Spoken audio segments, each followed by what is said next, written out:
మా stories Telugu please subscribe. మాయాడోలు. అనగనగా ఒక గ్రామంలో సారయ్య, సమ్మయ్య అనే ఇద్దరు అన్నదమ్ములు ఉండేవారు. పిత్రార్జితంగా వచ్చిన 10 ఎకరాల పొలాన్ని చెరో 5 ఎకరాలు పంచుకోగా సారయ్య తన 5 ఎకరాల పొలాన్ని అమ్మేసుకొని ఆ డబ్బుతో పట్నం నుండి రకరకాల ఆహార దినుసులు, గృహోపకరణాలు తెచ్చి తన ఎద్దుల బండి మీద చుట్టుపక్కల గ్రామాల్లో అమ్ముతూ మంచి లాభాలు సంపాదించేవాడు. అన్నదమ్ములిద్దరిలో పెద్దవాడైన సారయ్య చాలా తెలివైనవాడు. అతని భార్య చెల్లమ్మ కూడా గడుసుదే. చూస్తూ చూస్తూ పావలా డబ్బును కూడా బయటికి అనవసరంగా పోనివ్వదు.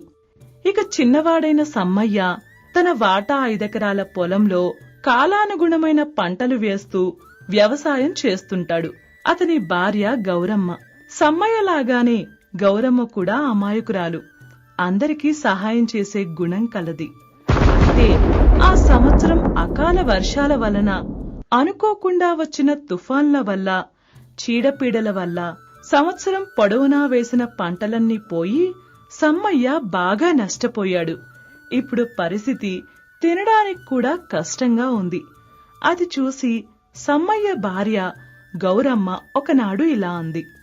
యామయ్య, మన వ్యవసాయం అంతా ఈ సంవత్సరం నష్టాల్లో పడి తినడానికి కూడా ఇబ్బంది పడుతున్నాం. మీ అన్న సారయ్య వ్యాపారంలో బానే సంపాదిస్తున్నాడు కదా, ఒకసారి మీ అన్న ఇంటికి పోయి ఏదైనా సహాయం చేయమని అడగొచ్చుగా. అప్పుగానేలే, మనకి బాగా పంటలు పండినప్పుడు సహాయం చేసిన డబ్బు తిరిగిచ్చేద్దాం. ఏమంటావ్? నువ్వు చెప్పిన సలహా బాగానే ఉంది కాని అన్న మనింటి వాడైనా వదిన కాదు కదా. ఆమె చాలా తెలివైనది. రూపాయి కూడా వదలడానికి ఇష్టపడదు. యామయ్య, అడగందే అమ్మైనా పెట్టదు. నువ్వు మీ అన్నని అడగకుండానే మీ వదిన గురించి ఇక్కడ కూర్చొని కబులు చెప్తే ఎలాగా? ఒకసారి పోయి అడుగు.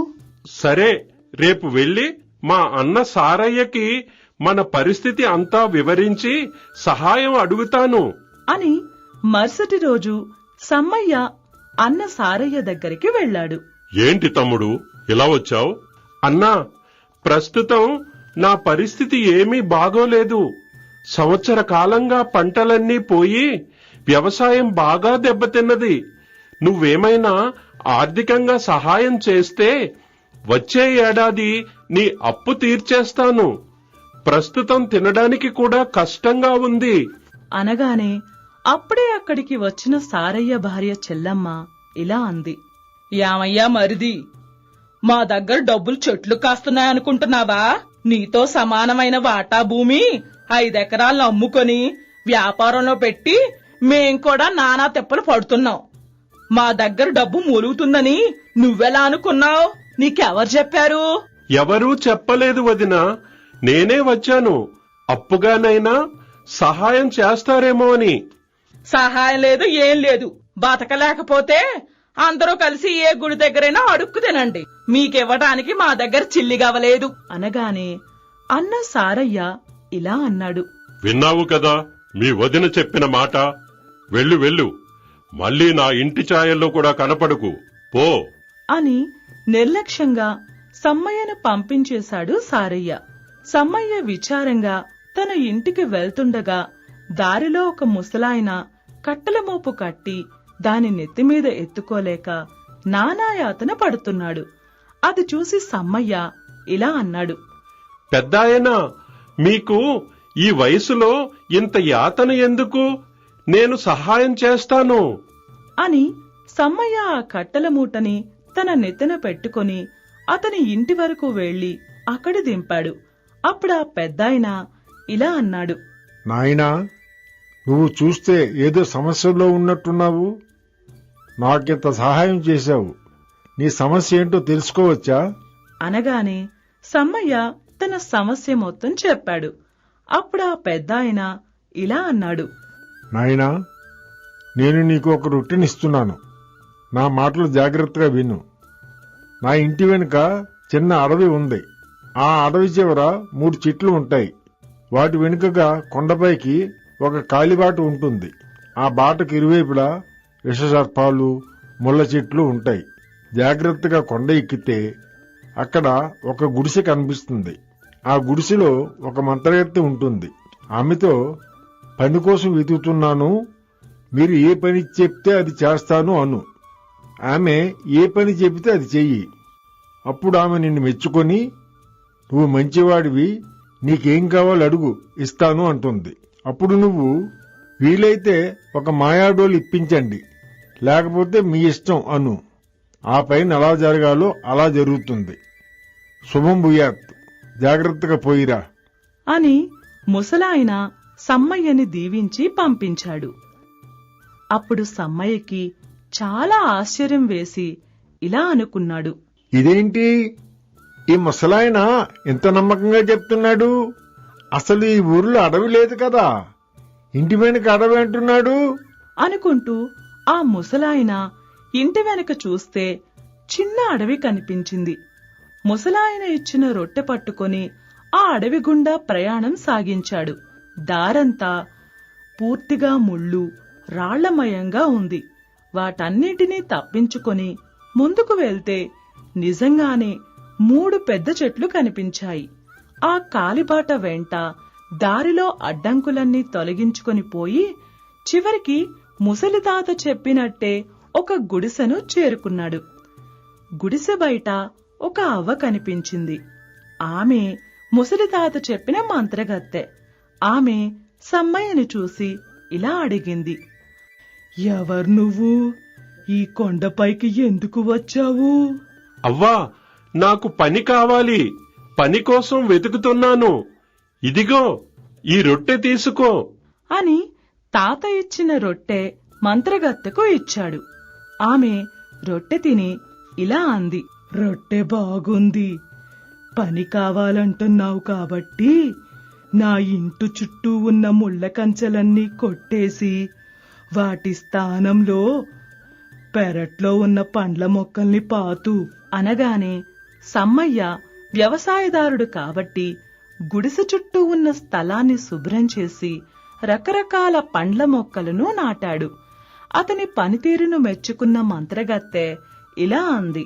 నీ పనితీరు నాకు బాగా నచ్చింది, నీకేం కావాలో అడుగు అనగానే సమ్మయ్య ఇలా అన్నాడు. అవ్వా, నాకు మాయాడోలు ఇప్పించు అని అడగ్గానే మంత్రగత్తె ఏదో అనగానే గాల్లో మాయాడోలు ప్రత్యక్షమైంది. ఆ డోలుని సమ్మయ్యకి ఇస్తూ ఇలా చెప్పింది. చూడు నాయనా, ఈ డోలుని శ్రద్ధగా, భక్తిగా, నెమ్మదిగా వాయించి ఏం కావాలన్నా అడుగు, అది ఇస్తుంది అని చెప్పగానే సమ్మయ్య అవ్వకి నమస్కరించి డోలును సున్నితంగా వాయిస్తూ నేను మా ఇంటికి చేరాలి అని కోరుకున్నాడు. మరుక్షణం సమ్మయ్య ఇంట్లో ఉన్నాడు. అర్ధాంతరంగా ఇంట్లోకి వచ్చిన సమ్మయ్యని చూసి భార్య గౌరమ్మ ఇలా అంది. అదేంటయ్యా, ఆకాశంలోంచి ఊడిపడ్డట్టు ఎలా వచ్చావేంటి? మెళ్ళో ఆ డోలేంటి? అనగానే సమ్మయ్య జరిగిన కథంతా భార్యకి చెప్పి భక్తిగా, సున్నితంగా డోలు వాయిస్తూ తనకు అప్పుల బాధ తీరిపోయేంత ధనం కావాలని కోరుకున్నాడు. అంతే, ధనం రాసులుగా అక్కడికి వచ్చి చేరింది. అలా అనతి కాలంలోనే సమ్మయ్య బాగా ధనవంతుడై ఊర్లో మంచి పేరు సంపాదించుకున్నాడు. ఈ విషయం ఆ నోట ఈ నోట సమ్మయ్య అన్న సారయ్యకు, అతని భార్య చెల్లమ్మకు తెలిసింది. యామయ్యా, ఈ మధ్యనే మీ తమ్ముడు సమ్మయ్య మన దగ్గరికి సహాయం కోసం వచ్చాడు కదా, ఇంతలోనే అతను అంత ధనవంతుడు ఎలా అయ్యాడయ్యా? ఆ రహస్యమేంటో కనుక్కో. నువ్వు చెప్పింది నిజమే, నేను అదే అనుకుంటున్నాను. ఇప్పుడే పోయి ఆ విషయం ఏంటో కనుక్కొని వస్తాను అని సారయ్య తమ్ముడు సమ్మయ్య ఇంటికి వెళ్లాడు. సమ్మయ్య జరిగింది మనసులో పెట్టుకోకుండా అన్న సారయ్యని సాదరంగా ఆహ్వానించి ఇలా అన్నాడు. రా అన్నయ్య, వదిన పిల్లలు ఎలా ఉన్నారు? వ్యాపారం ఎలా ఉంది? ఏమైనా సహాయం కావాలా? అనగానే సారయ్య ఇలా అన్నాడు. సహాయం ఏమీ నాకు అక్కర్లేదు, కాని నాకు ఒక సందేహం ఉంది, దాన్ని నివృత్తి చేసుకుందామని వచ్చాను. అనగానే సమ్మయ్య సారయ్యతో ఇలా అన్నాడు. ఏంటన్నా నీ సందేహం? ఏం లేదురా, మొన్నటికి మొన్న నువ్వు పరిస్థితి బాగాలేదు, నాకు సహాయం చేయమని నా ఇంటికి వచ్చావు కదా.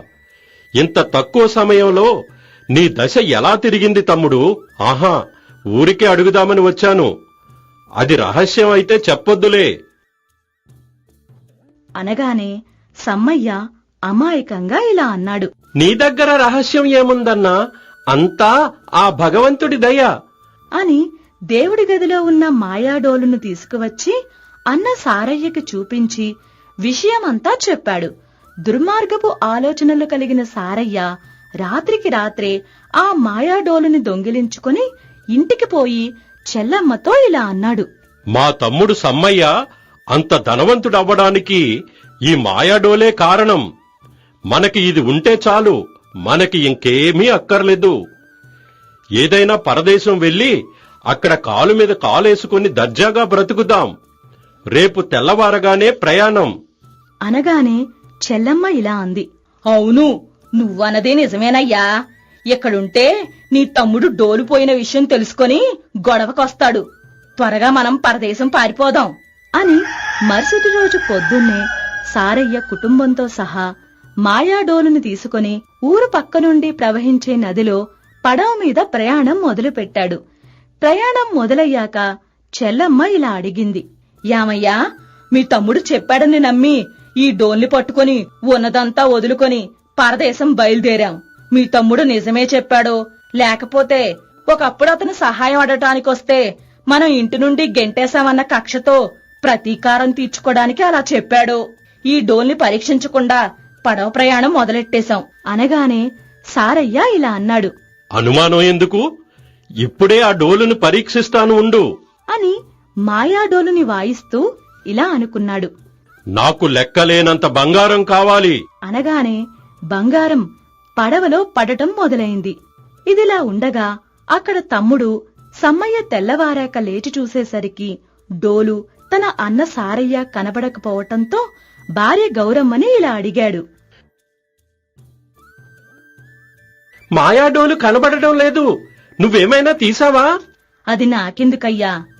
అయినా అది నువ్వు కాకుండా ఎవరు వాయించినా ప్రమాదమని చెప్పావు కదా.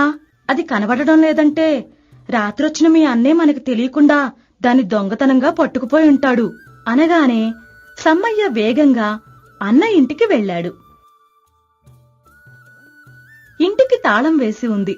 అప్పుడే సారయ్య పొరిగింటాయన ఒకరు ఇలా చెప్పారు. మీ అన్న పొద్దున్నే కుటుంబంతో సహా పడవ మీద వెళ్ళడం నేను చూశాను. అనగానే సమ్మయ్య వేరొక పడవలో వేగంగా అన్న పడవను వెంబడించాడు. అయితే ఆ మాయాడోలు వాయించటం వలన ఆగకుండా కురిసిన బంగారం బరువుకి పడవలో బరువు ఎక్కువ కావటం మొదలైంది. అది గమనించకుండా సారయ్య చెల్లమ్మలు బంగారపు మోజులో పడిపోయారు. కాసేపటి తర్వాత పడవ బంగారం బరువుకి ఒకవైపుకి ఒరిగిపోయింది. అప్పుడక్కడికి చేరుకున్న సమ్మయ్య అన్నయ్య పడవలోకి దూకి ఆ డోలుని తీసుకొని ఆప్యాయంగా డోలు వాయిస్తూ ఇలా అన్నాడు. మేమందరం మా పడవతో సహా క్షేమంగా ఒడ్డుకు చేరాలి. అనగానే బంగారు వర్షం ఆగి మునగబోతున్న పడవ ఒడ్డుకు చేరింది. ఆ తరువాత సమ్మయ్యని చూస్తూ సారయ్య ఇలా అన్నాడు. తమ్ముడు, నీకు అన్యాయం చేయబోయాను, కాని నువ్వు నన్ను నా కుటుంబాన్ని కాపాడావు. నన్ను క్షమించు. అన్నయ్య, అలా అనకు. మనం తోడబుట్టిన వాళ్ళం. మనిద్దరిలో ఒకే రక్తం ఉంది. మనం ఎప్పటికీ కలిసే ఉందాం. జరిగింది మర్చిపో అని ఆ రోజు నుండి అన్నదమ్ముల కుటుంబాలు రెండూ కలకాలం కలిసిమెలిసి జీవించాయి. మిత్రులారా, అన్నదమ్ములైన స్నేహితులైన ఒకరినొకరు మోసం చేయాలనుకుంటే ఆ దేవుడే వాళ్లకు సరైన శిక్ష, గుణపాఠం నేర్పుతాడు. ఎవరికి ఎంత ప్రాప్తమో అంతే దక్కుతుంది. అత్యాశ అనర్థ హేతువు. మా ఈ కథ మీకు నచ్చినట్లయితే లైక్ చేయండి, షేర్ చేయండి. మా ఛానల్ ని సబ్స్క్రైబ్ చేయండి. మీ విలువైన అభిప్రాయాలను కామెంట్ రూపంలో తెలియజేయండి. ధన్యవాదాలు. ఆత్మవిశ్వాసం. అనగనగా స్వర్ణపురి అనే గ్రామంలో చంద్రయ్య అనే యువకుడు ఉండేవాడు. అతని తండ్రి చిన్నప్పుడే ఒక ప్రమాదంలో చనిపోతే తల్లి సూరమ్మే పెంచి పెద్ద చేసింది. చంద్రయ్య ఏ పని చెయ్యాలన్నా ఆ పనిలో తాను ముందుకు వెళ్ళగలడా, ఆ పని సాధించగలడా అని అతనికి విపరీతమైన అనుమానం. అందుకే ఏ పని పాట చేయకుండా ఇంటి దగ్గరే ఉంటూ తల్లి కూలికిపోయి కష్టపడి తెచ్చి వండి పెడితే ఇంట్లో నీడపట్టునే కూర్చుని కాలక్షేపం చేస్తూ ఉంటాడు. అయితే ఏ పని చేయకుండా ఏదైనా పనిచేయమని చెప్తే చిరాకు పడుతూ ఊరికినే కోపం తెచ్చుకునే కొడుకు చంద్రయ్యనే చూసి తల్లి సూరమ్మ ఒకరోజు ఇలా అంది. నాయనా చంద్రం, నువ్విప్పుడు చిన్నపిల్లాడివి కాదు. వయసు 20 సంవత్సరాలు పైబడింది. ఏ పని పాట లేకుండా ఇలా ఇంటి పొట్టును కూర్చుంటే రేపు నీ భవిష్యత్తు బతుకు పరిస్థితి ఏంట్రా? నీ వయసు వాళ్ళందరూ ఏదో ఒక పని చేసుకుని హాయిగా సంపాదించుకుని కొందరు పెళ్లిళ్లు కూడా చేసుకుని సంసారాలు చేసుకుంటున్నారు. నువ్వు ఏ పని చేయాలన్నా మనసులో ఏదో ఒక అనుమానం పెట్టుకుని ఏ పని చేయకుండా ఇలా ఇంటి పొట్టును కూర్చుంటే ఎలాగరా నాయనా? నాకు ఓపికన్నంత వరకు ఏదో సంపాదించి తిండి పెడతాను. నేను పోయిన తర్వాత నీ పరిస్థితి ఏంటి? అమ్మా, నాకు పని చెయ్యాలనే ఉందమ్మా. కాని ఏ పని చెయ్యాలి? చేసిన పనిలో నేను ఎంతవరకు ముందుకు వెళ్ళగలను అనేది నాకు అనుమానం. చూడ్నాయనా చంద్రం, మనం ఎక్కడికైనా వెళ్ళాలి అనుకున్నప్పుడు అడుగు తీసి ముందుకు వేస్తేనే గమ్యాన్ని చేరగలం. నేను ఎల్లగలనా లేదా అనే అనుమానం పెట్టుకుని కాలు కదపకపోతే ఎప్పటికీ అనుకున్న చోటికి చేరలేం. మనం వెళ్లేదారిలో ముళ్ళున్నాయా, రాళ్లున్నాయా, లేక పూలదారులే ఉన్నాయా అనేది ముందుకెళ్తేనే కదా తెలిసేది. ఆడది తిరిగితే చెడిపోతుంది, మగాడు తిరక్కపోతే చెడిపోతాడు అంటారు. నువ్వు కూలి పని చేయడానికెళ్ళినా నేను చేయగలను అనుకుని దిగితేనే ఆ పని పూర్తి చేయగలవు. నిజంగా మనకి కోట్ల ఆస్తులున్నా కూర్చొని తింటే కరిగిపోతాయి. మగపిల్లాడివి, నువ్వు ప్రతిదానికి అధైర్యపడితే ఎలాగరా? అమ్మా, నువ్వు చెప్పడానికి ఎన్నైనా చెప్తావు, కాని నా గురించి నాకు తెలీదా? ఇక్కడ మన ఊర్లో ఏ పని చేయాలో ముందు నాకు అర్థం కావడం లేదు. నన్ను కొన్నాళ్ళు ఆలోచించుకోని అమ్మా. ఆలోచించుకుంటూ కూర్చుంటే ముడుకుల్లోకి తలొచ్చి ముసలాడివైపోతావు. ఇంకప్పుడు నువ్వు చెంచడానికి ఏమీ ఉండదు, వాళ్ళ కాట్లో కలిసిపోవటం తప్ప. ఏంటమ్మా మాటలు? ఏం రోషం పొడుచుకొచ్చిందా? రేపొద్దునే మామయ్యోళ్ళ ఊరెళ్దాం పదా, అక్కడ మీ మామే నీకేదైనా పని చూస్తాడు అంటూ పనిలోకి వెళ్లిపోయింది సూరమ్మ. మరుసటి రోజు ఉదయాన్నే సూరమ్మ కొడుకు చంద్రయ్యని తీసుకుని పక్క ఊర్లో ఉన్న తన అన్న బాలయ్య ఇంటికి బయలుదేరింది. చెల్లెలు సూరమ్మని, మేనల్లుడు చంద్రయ్యని చూడగానే సంతోషపడుతూ బాలయ్య ఇలా అన్నాడు. ఏ అమ్మా చెల్లెలా సూరమ్మా, బాగున్నావా? ఎరాలుడు చంద్రయ్య, ఎలా ఉన్నావు? బాగున్నానన్నయ్యా. మంచిగానే ఉన్నాను మామా. ఏం చేస్తున్నావు రాలుడు? ఆ విషయం మాట్లాడడానికి వచ్చానన్నయ్యా అంటుండగా లోపల నుండి వచ్చిన బాలయ్య కూతురు గౌరీ ఇలా అంది. బాగున్నావా అత్తమ్మా? బావా బాగున్నావా? నువ్వెలాగున్నావే కోడలి పిల్ల? బాగున్నాను అత్తమ్మా. అన్నయ్య, నీ అల్లుడు ఏ పని చేయమన్నా అన్ని అనుమానాలతో, రకరకాల అపనమ్మకాలతో ఏ పని చేయకుండా ఇంటి పట్టునే తిని కూర్చుంటున్నాడు. ఆడికి నువ్వైనా ఇక్కడ ఏదో ఒక పని చూసి ఒక దారిలో పెడతావేమోనని తీసుకొచ్చాను. ఏంట్రాలుడు, నీ అనుమానాలేంటి? ఏ పని ఎందుకు చేయడం లేదు నువ్వు? ఏ పని చేసినా అందులో ముందుకు వెళ్ళగలనా లేదా అని అనుమానం కలుగుతుంది మామా. ఏ పనైనా చేస్తే కదరా అందులో ముందుకు వెళ్ళగలిగేది లేంది తెలిసేది. ఏమీ చేయకుండా కూర్చుంటే నీ అనుమానం తీరేదెలాగా? నాకు మాత్రం పని చేయాలని ఉండదా మామా? కాని ఏ పని చేయడానికి ధైర్యం చాలడం లేదు. పోనీ నువ్వు పని చేయకురా అల్లుడు, ఎలాగూ నా కూతుర్ని చేసుకోబోయేవాడివే కాబట్టి నీతో ఏదైనా మంచి వ్యాపారం పెట్టిస్తాను. నువ్వు పెట్టిస్తావు సరే, నాకు వ్యాపారం చేసే ధైర్యం ఉండాలి కదా. అందులో అనవసరంగా నష్టాలొస్తే అందరము బాధపడాలి. నన్ను ఆలోచించని. చించు చించు, నువ్వు ముసలయ్యే వరకు చించుతూనే ఉండరా. బాలయ్య పక్కింటి వ్యక్తి వచ్చి ఇలా అన్నాడు. ఓ బాలయ్య, ఊర్లోకొక స్వామీజీ వచ్చారట. ఊరవతల తోటలో ఉన్నాడంట. జనం సమస్యలన్నీ క్షణాల్లో తీరుస్తూ తావీజీలు రక్షలు ఇస్తున్నాడంట. జనం తండోపు తండాలుగా వెళ్తున్నారనుకో, రక్షలు తావీజీలు కూడా ఉచితంగానే ఇస్తున్నాడంట. అవునా? అయితే సంతకాడ మేము పోవాలా? అల్లుడు, సాయంత్రం మనం ఒకసారి ఆ స్వామీజీ దగ్గరికి పోయేద్దాం పద. ఈ సమస్యకి పరిష్కారం చెప్తాడేమో. అలాగే కాని మీరెవ్వరూ వద్దులే, నేనొక్కనే వెళ్తాను. నా సమస్యకు పరిష్కారం నేనే తెలుసుకుంటాను. బావా, నేను కూడా నీతో వస్తాను. మనకి లగ్గం ఎప్పుడవుతుందో కనుక్కుందాం. ఎందుకే గౌరీ, ఆడే పని పాట లేకుండా గోళ్లు గిల్లుకుంటూ కూర్చుంటే నువ్వు ఆడు గిల్లుకున్న గోళ్లన్నీ లెక్క పెట్టడానికా? ముందు ఆడు బతుకులో స్థిరపడని ఆనక పెళ్లి గురించి ఆలోచిద్దాం. ఆ రోజు సాయంత్రం చంద్రయ్య స్వామీజీ దగ్గరకు తోటకు వెళ్ళాడు. స్వామీజీని కలిసి తన సమస్య చెప్పాడు. అప్పుడు స్వామీజీ ఒక గొలుసుతో కలిసి ఉన్న పథకం లాంటిది తీసి చంద్రయ్య మెడలో వేసి ఇలా అన్నాడు. చూడు నాయనా, ఇది చాలా శక్తివంతమైన రక్షా పథకం. దీని లోపల బీజాక్షరాలతో కూడిన యంత్రం ఉంది. ఇది ఎవరి దగ్గర ఉన్నా అపారమైన ధైర్యంతో పాటు ఏ పని చేపట్టినా విజయాలు వెన్నంటి వస్తాయి. స్వామి, మీరు చెప్పిన మాట నమ్మడం ఎలా?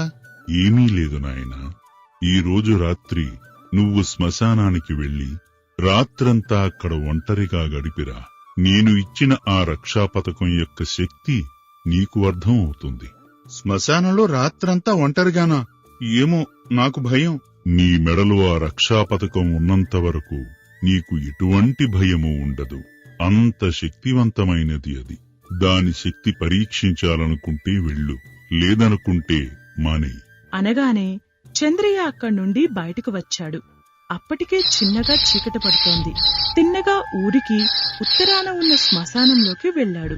అడుగు పెట్టగానే ముందు కాస్త భయంగా అనిపించినా చంద్రయ్య తన మెడలోని రక్షా పథకం తడుముకొని ఇలా అనుకున్నాడు. స్వామీజీ ఇచ్చిన శక్తివంతమైన ఈ రక్షా పథకం నా మెడలో ఉండగా నాకేం భయం? అనుకుని చంద్రయ్య ఆ రాత్రంతా శ్మశానంలోనే గడిపి పొద్దున్నే తోటలోని స్వామీజీ దగ్గరకు వెళ్లాడు. చంద్రయ్యను చూసి స్వామీజీ ఇలా అడిగాడు. ఏమి నాయనా, రాత్రంతా శ్మశానంలోనే గడిపావా? అవును స్వామి, నాకస్సలేమీ భయమేయలేదు.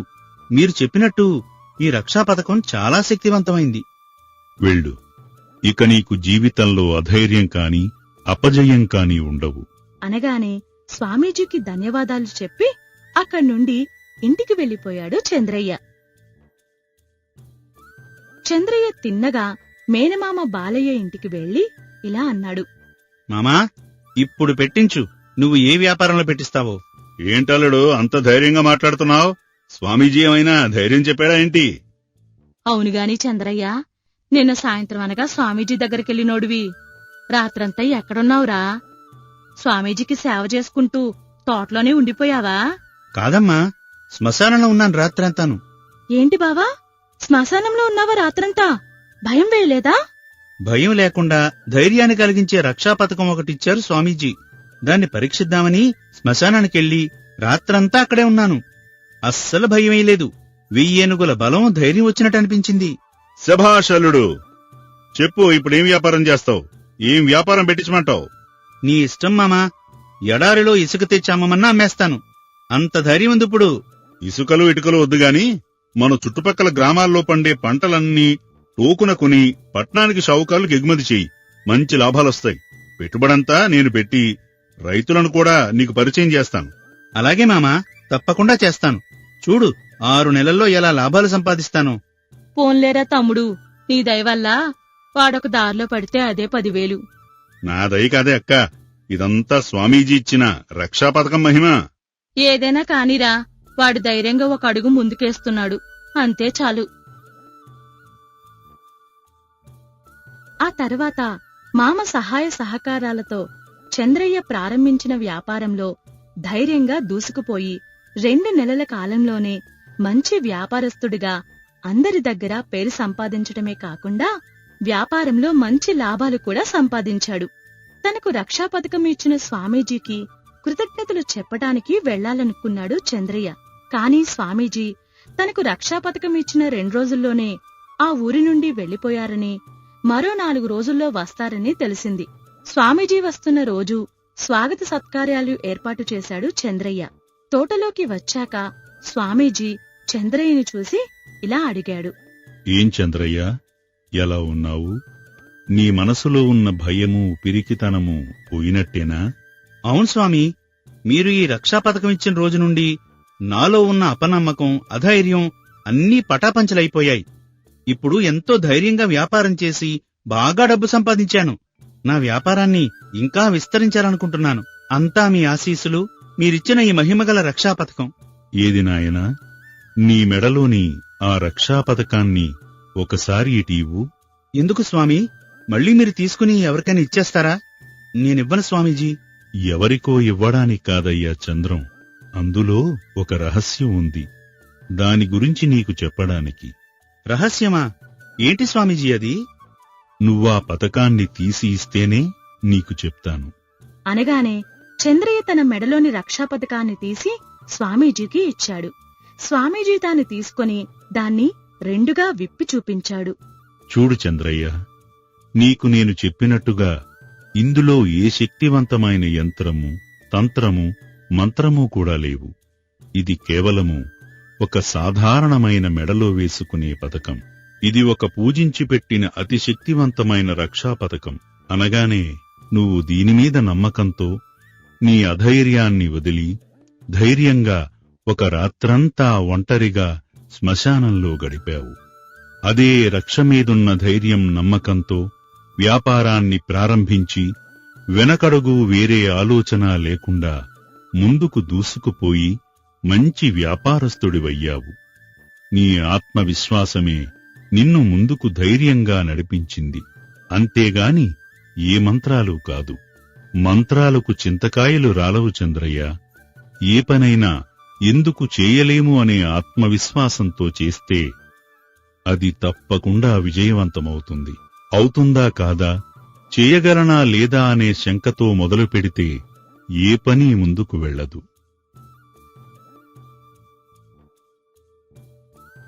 అంటుండగా అక్కడికి స్వామీజీ దర్శనానికి వచ్చిన బాలయ్య, సూరమ్మ, గౌరీలు స్వామీజీకి దండం పెట్టారు. అప్పుడు బాలయ్య ఇలా అన్నాడు.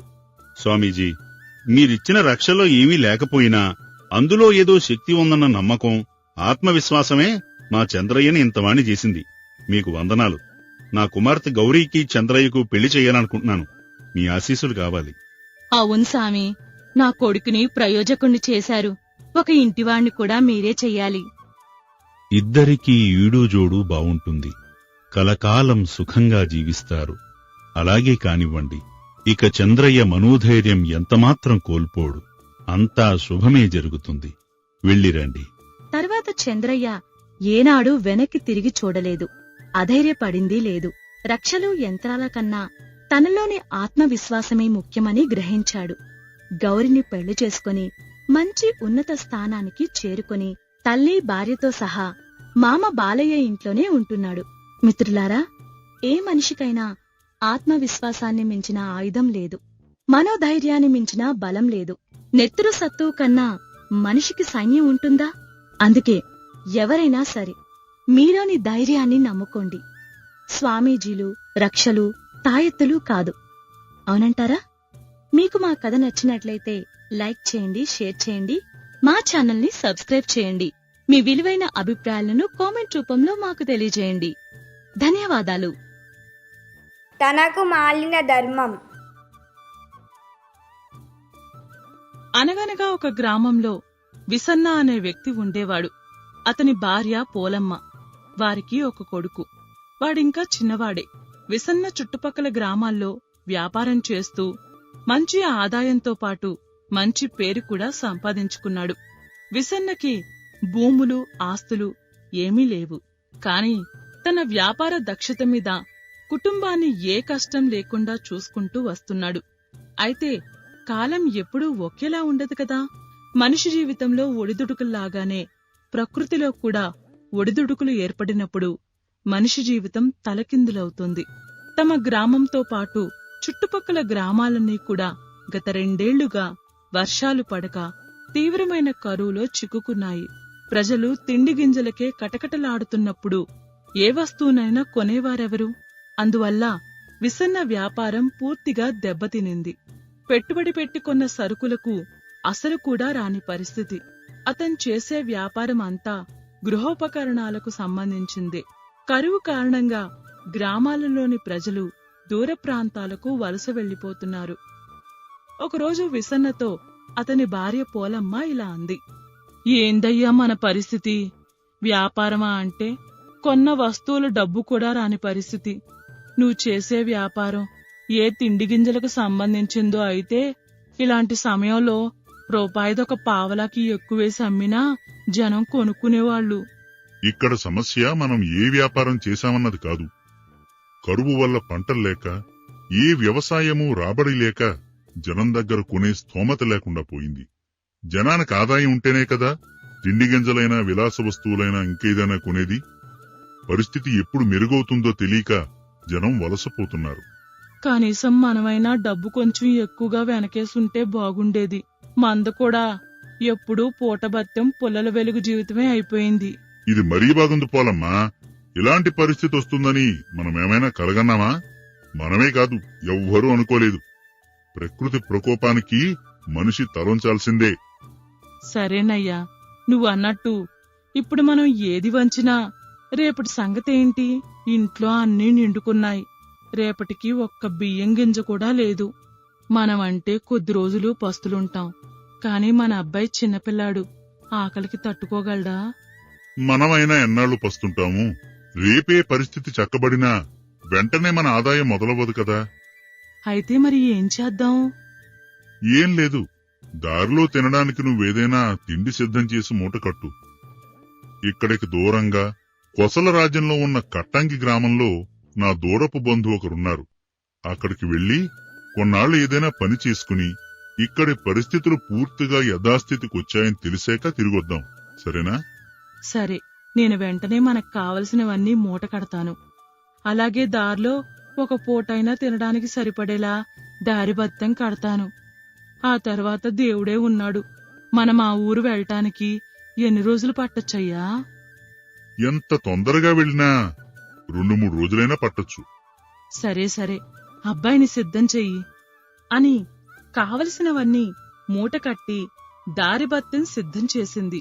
వెంటనే విసన్న పోలమ్మ కొడుకుని తీసుకుని ప్రయాణమయ్యాడు. అలా ఊరికి తూర్పు దిక్కుగా ప్రయాణమై మధ్యాహ్న సమయం వరకు నడిచి ఒక వనానికి చేరుకుని ఒక పెద్ద చెట్టు కింద తమతో తెచ్చుకున్న భోజనం మూటను ముగ్గురూ తిన్నారు. కాసేపు కునుకు తీసిన తరువాత పోలమ్మతో విసన్న ఇలా అన్నాడు. పోలమ్మా, పదండి, మనం ఇంకా చాలా దూరం నడవాలి. చీకటి పడే సమయానికి దగ్గరలోని ఏదైనా పూటకోళ్ళింట్లో తలదాచుకోవాలి. కనీసం సగం దూరమైనా వచ్చామా? ఊరు దాటి 5 క్రోసులు వచ్చుంటాం. ఇంకా నడవాల్సిన దూరం చాలా ఉంది. ఏ, అప్పుడే కాళ్ళు లాగుతున్నాయా? నా గురించి కాదయ్యా, పిల్లాడి గురించి. వాడంత దూరం నడవగలడా? నడవలేకపోయినప్పుడు నేను భుజాల మీద మోస్తానులే. కాని వాడికి కూడా కష్టం ఈ వయసు నుంచి అలవాటు పడాలి. అప్పుడే జీవితం అంటే సుఖమే కాదు, కష్టం కూడా ఉంటుందని వాడు పెద్ద అయ్యేనాటికి తెలుస్తుంది. పదండి పదండి అని మళ్లీ ముందుకు సాగారు ముగ్గురు. అలా నడుచుకుంటూ వెళ్లేసరికి సూర్యుడు పడమటి కొండల్లోకి జారుకున్నాడు. నడిచిన శ్రమ వలన పోలమ్మకు పిల్లాడికి కూడా బాగా ఆకలిగా అనిపించసాగింది.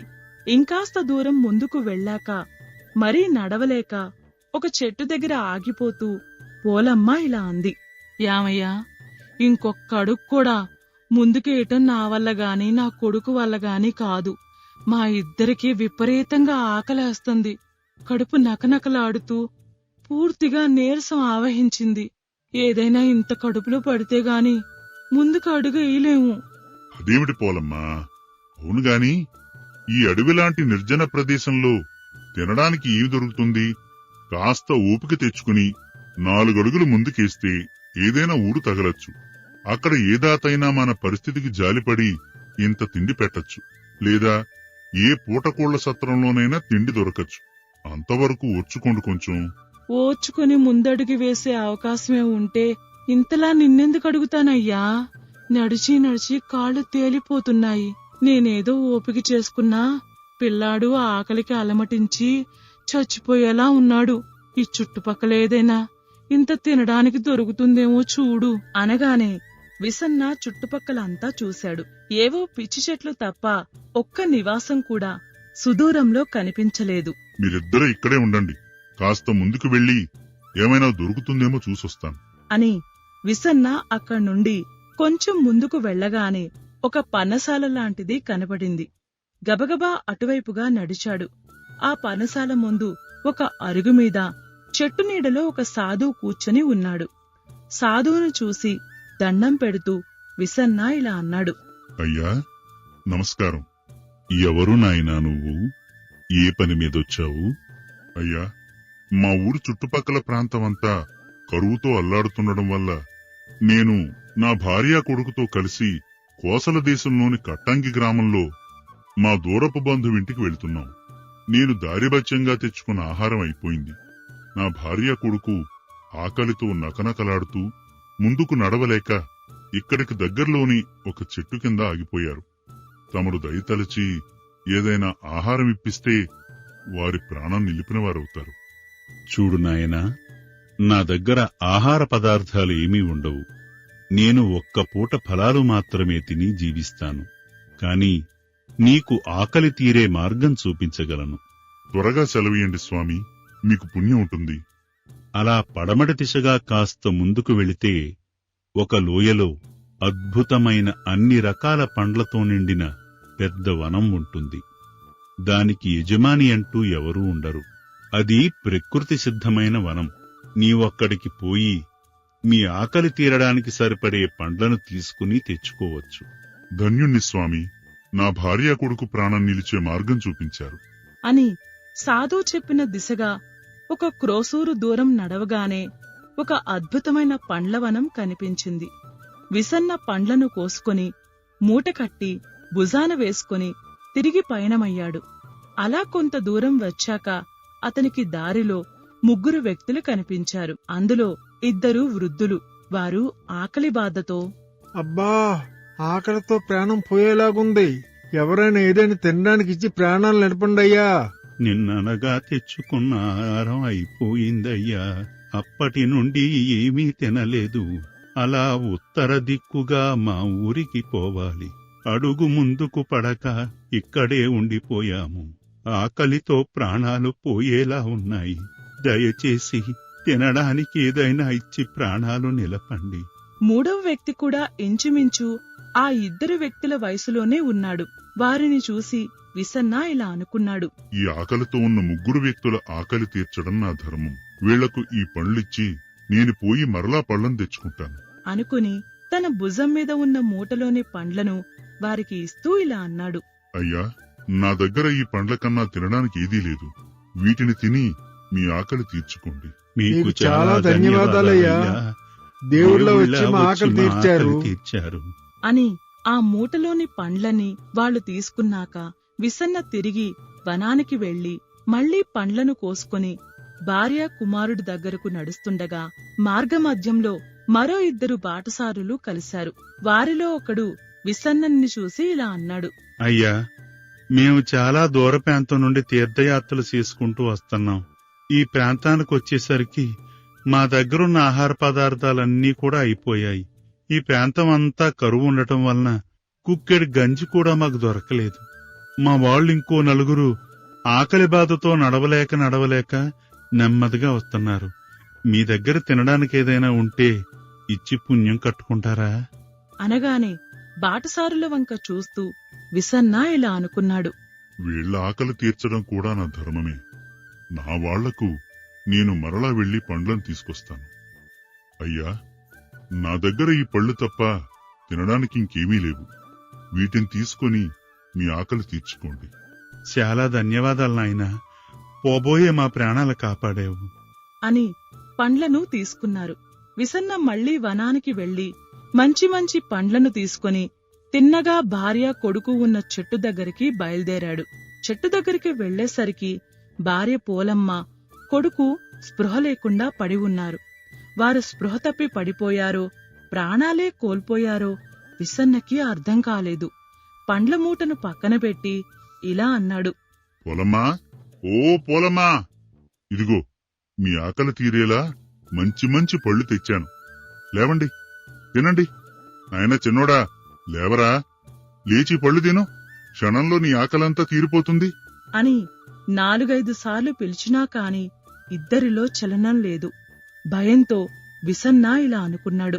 ఇదేంటి, ఇద్దరూ ఉలుకు పలుకోలేదు, ఏ చలనమూ లేదు. కొంపతీసి ఆకలి బాధ తట్టుకోలేక ప్రాణాలు వదిలేశారా? ఏమై ఉంటుంది? వీళ్ళు నిజంగా చనిపోతే ఎలాగైనా బ్రతికించుకోవాలి. స్పృహ కోల్పోతే మెలకు వచ్చేలా చెయ్యాలి అనుకుంటూ తనకు పండ్లవనానికి మార్గం చెప్పిన సాధువు పర్ణశాలకి పరిగెత్తాడు. సాధువు కాళ్ల మీద పడి ఇలా అన్నాడు. స్వామి, నన్ను మీరే కాపాడాలి. ఏమి జరిగింది నాయనా? నా భార్య కుమారుడు ఆకలి బాధకి తాళలేక ఉలుకు పలుకు లేకుండా పడిపోయారు. వారిని మీరే బ్రతికించాలి. అదేమిటి? మీ ఆకలి తీరడానికి నేను వనానికి దారి చెప్పాను కదా, మరి నువ్వు వారి కోసం పండ్లను తీసుకుపోలేదా? వెళ్ళాను స్వామి. వనానికి వెళ్లి పండ్లను కోసుకుని వెళుతుండగా ఏం జరిగిందంటే అని జరిగిన కథంతా సాధువుకి చెప్పాడు. అప్పుడు సాధువు ఇలా అన్నాడు. నీ భార్య కొడుకు పరిస్థితికి నువ్వే కారణం. నేనెలా కారణమవుతాను స్వామి? సరైన సమయంలో వారి ఆకలి తీర్చి ఉంటే వాళ్లకు ఇలా జరిగి ఉండేది కాదు. అలా కాకుండా నీవు వారి కోసం తీసుకువెళ్లే పండ్లను దారిన పోయే బాటసారులకు ఇచ్చావు. ఆకలి అన్నవారికి ఆకలి తీర్చడం మానవతా ధర్మం. నేను నా ధర్మాన్ని పాటించాను. నీవు ఆ ధర్మాన్ని పాటించడం వలన నీకేమి కలిసి వచ్చింది? నీ భార్యా కుమారుల్ని పోగొట్టుకున్నావు. వారి ఆకలి తీర్చడం కూడా నీ ధర్మమే కదా. పైగా అది కుటుంబ పెద్దగా నీ బాధ్యత. నీవు అది తెలుసుకోలేకపోయావు. తనకు మాలిన ధర్మం మొదలు చెడ్డబేరమన్నారు పెద్దలు. ధర్మం ధ్యాసలో పడి నువ్వు నీ కుటుంబం పట్ల నీ బాధ్యతను విస్మరించి వారి ప్రాణాలు పోగొట్టుకున్నావు. ఒక మాట చెప్పనా? నువ్వు వచ్చేసరికి నా దగ్గర మీ ఆకలి తీర్చగల పండ్లు ఉన్నాయి. అయినా నేను ఎందుకు ఇవ్వలేదో తెలుసునా? నాకు ఆకలి వేసినప్పుడు నేను వనానికి వెళ్లలేకపోతే నా తప్పిదం వలన నన్ను నేను చంపుకున్నవాణ్ణి అవుతాను. అందుకే నీకు ఆకలి తీరే వనం దారి చెప్పాను. నువ్వు కూడా ఆకలి అన్న బాటసారులకు వనానికి దారి చెప్పి వదిలేయాలి కాని నువ్వు అలా చెయ్యలేదు. అందుకే దాని ఫలితం అనుభవించావు. స్వామి, నేను తప్పు చేశాను. నన్ను క్షమించి నా భార్య కుమారుని బ్రతికించండి. మళ్లీ జీవితంలో ఇలాంటి తప్పు చెయ్యను. నా బాధ్యతను విస్మరించను. సరే, వెళ్ళు. పోయి నీ భార్యా పిల్లాన్ని చూసుకో. వారు నువ్వు అక్కడ వదిలిన పండ్లను తిని నీకోసం ఎదురు చూస్తున్నారు అని సాధువు మాయమయ్యాడు. సాధువు సాక్షాత్తు భగవంతుడే అని గ్రహించిన విసన్న తన భార్య కుమారుణ్ణి చేరుకొని తాను వెళ్లవలసిన ఊరు చేరుకొని ఆనందంగా జీవించాడు. మిత్రులారా, ధర్మం ఎప్పుడూ గొప్పదే. దాన్ని అందరం కాపాడాలి. కాని మన బాధ్యతలను విస్మరించి కాదు.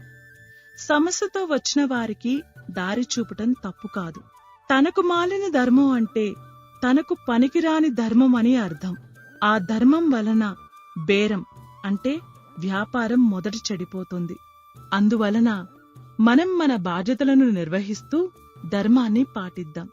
మీకు ఈ కథ నచ్చినట్లయితే లైక్ చేయండి, షేర్ చేయండి. మా ఛానల్ని సబ్స్క్రైబ్ చేయండి. మీ విలువైన అభిప్రాయాలను కామెంట్ రూపంలో తెలియజేయండి. ధన్యవాదాలు. తెలివైన వారసురాలు.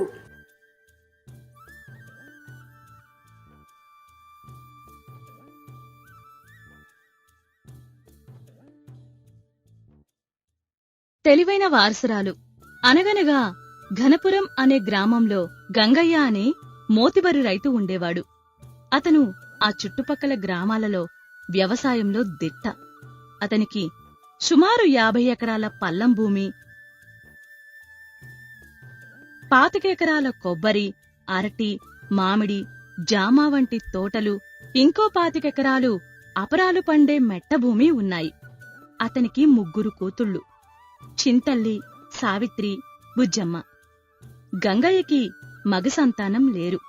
అతను కూతుళ్ల కోసం వేరేగా తలో 10 ఎకరాలు కొని ఉంచాడు. అదీగాక అతని తదనంతరం ఆస్తంతా 3 కూతుళ్లకు చెందుతుంది. ఒకరోజు గంగయ్య అతని భార్య చుక్కమ్మ ఇలా మాట్లాడుకున్నారు. యామయ్యా, భగవంతుడు మనకి ఇంత ఆస్తిచ్చాడు, చుట్టుపక్కల గ్రామాల్లో మంచి పేరిచ్చాడు.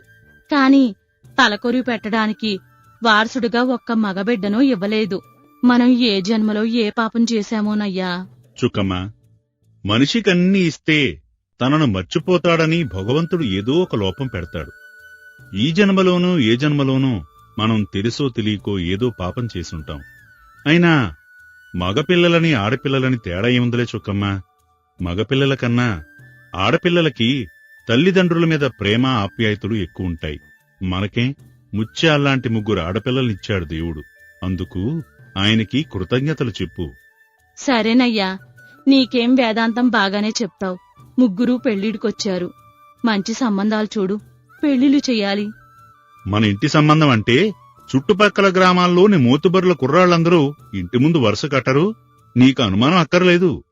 నా అనుమానం అందుకు కాదయ్యా, మన డబ్బు చూసి కాకుండా పిల్లల్ని చక్కగా చూసుకునేవాళ్లే మొగుళ్ళుగా రావాలి. అబ్బా, అలాంటి వాళ్లే వస్తారులేవే. నువ్వు ఊరికే ఆందోళన పడకు. 3 తగిన భర్తలే వస్తారు. నీ మనసులా వాళ్ల మనసులు కూడా చాలా మంచివి. చాలేండి పొగడ్తలు. పొలానికి వేళవుతుంది, వెళ్ళండి. రేపు మంచి రోజు. పెళ్లిళ్ల పేరయ్యకి సంబంధాలు చూడమని చెప్పండి, సరేనా?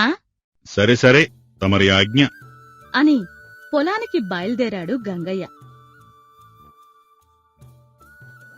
అయితే గంగయ్య ఎక్కువ కష్టపడకుండానే ఆ చుట్టుపక్కల గ్రామాలలో అతనికున్న మంచి పేరు వల్ల ఆడపిల్లలు 3కి మంచి సంబంధాలే వచ్చాయి. పెద్ద కూతురు చింతలికి 2 ఊర్ల అవతల తమలాంటి మోతుబరి రైతు కొడుకు సిద్దయ్యని, 2వ కూతురు సావిత్రికి పక్కపరగన జమీందారు కొడుకు వెంకన్నని, 3వ కూతురు బుజ్జమ్మకి తమకు దూరపు చుట్టమైన చెంగయ్య కొడుకు శ్రీరాముల్ని ఖాయం చేసుకుని 3కి వివాహాలు ఒకే రోజున ఒకే పందిరి కింద అంగరంగ వైభవంగా జరిపించాడు గంగయ్య. 3 ఆడపిల్లలకి తాను ఇవ్వాలనుకున్న కట్న కానుకలు, లాంఛనాలు భారీగానే ఇచ్చాడు గంగయ్య. 3 అల్లుళ్ళు చదువుకున్నవారు, సహృదయులు. బాగా చదువుకున్నా సరే నౌకరీలకు వెళ్లకుండా తమ వ్యవసాయ క్షేత్రాల్లోనే సేంద్రియ పద్ధతుల్లో వ్యవసాయం చేస్తూ ఆరోగ్యకరమైన ఆహార ఉత్పత్తుల్ని పండిస్తున్నారు. 3కి తమ తమ భార్యలంటే చాలా ఇష్టం. పెళ్లిళ్లు కూడా ఆ చుట్టుపక్కల గ్రామాల్లో ఎవరూ చేయనంత ఘనంగా చేశాడు గంగయ్య. పెళ్లిళ్లయ్యి సకల లాంఛనాలతో ఆడపిల్లలు అత్తవారింటికి వెళ్లిపోయాక లంకంత కొంపలో తామిద్దరే మిగిలిన గంగయ్య భార్య చుక్కమ్మతో ఇలా అన్నాడు. చుక్కమ్మ, దేవుడి దయవల్ల మన పిల్లలకి మంచి కుర్రాళ్ళు భర్తలుగా దొరికారు. ఏ వ్యసనాలు లేకుండా భార్యల్ని చక్కగా చూసుకునే బుద్ధిమంతులు. మనం చాలా అదృష్టవంతులం చుక్కమ్మా. అవునయ్యా, వారసునిచ్చే విషయంలో ఆ భగవంతుడు మనకు అన్యాయం చేసినా అల్లుళ్ళని మాత్రం మంచివాళ్లనే ఇచ్చాడు. అయిపోయిందానికి ఇక జరగబోయేదాని గురించి పదే పదే అనుకుంటూ ఎందుకు బాధపడతావు? అల్లుళ్లే మనకు కొడుకులనుకోరాదు? అంతేనయ్యా, మరి అంతకన్నా ఏం చేస్తాము? చెయ్యడానికి ఇక్కడేమీ లేదుగాని ఉన్న పనులన్నీ మన గుమాస్తాలు పాలేర్లు చూసుకుంటారు. మనం అలా ఓ 4 రోజులు తీర్థయాత్రలకు పోయేద్దాం పద. ఇంత సంసారాన్ని ఇక్కడ వదిలేసి ఇప్పుడు తీర్థయాత్రలంటావేంటయ్యా? ఇక్కడ బోలెడు వ్యవహారాలుంటేను. చూడు చుక్కమ్మ, వ్యవహారాలు పనులు ఎప్పుడూ ఉండేవే. కొంత వయసొచ్చిన తర్వాత కొన్ని వదులుకోకపోతే ఈ బంధాలు మనల్ని చివరి వరకు వదలవు. మనం వ్యామోహాలు తగ్గించుకోవాలి. పిల్లలకు పెళ్లిళ్లు చేయడం మన బాధ్యత. చేసేశాం అంతే. ఇంక ఈ బరువు బాధ్యతలు కూడా సమర్థులెవరికైనా అప్పగించాలి. పుణ్యక్షేత్రాలు దర్శించుకునొస్తే మనసు కాస్త ప్రశాంతంగా ఉంటుంది అని గంగయ్య భార్య చుక్కమ్మతో కలిసి ఒక 1 రోజులు చూడాలనుకున్న క్షేత్రాలన్నీ దర్శించుకుని వచ్చాడు. కాలం ముందుకు సాగుతోంది. ఆడపిల్లల కాపురాలు ఆనందంగానే సాగుతున్నాయి. గంగయ్య కూడా ఇంతకు ముందులా ఎక్కువగా తిరగలేకపోతున్నాడు.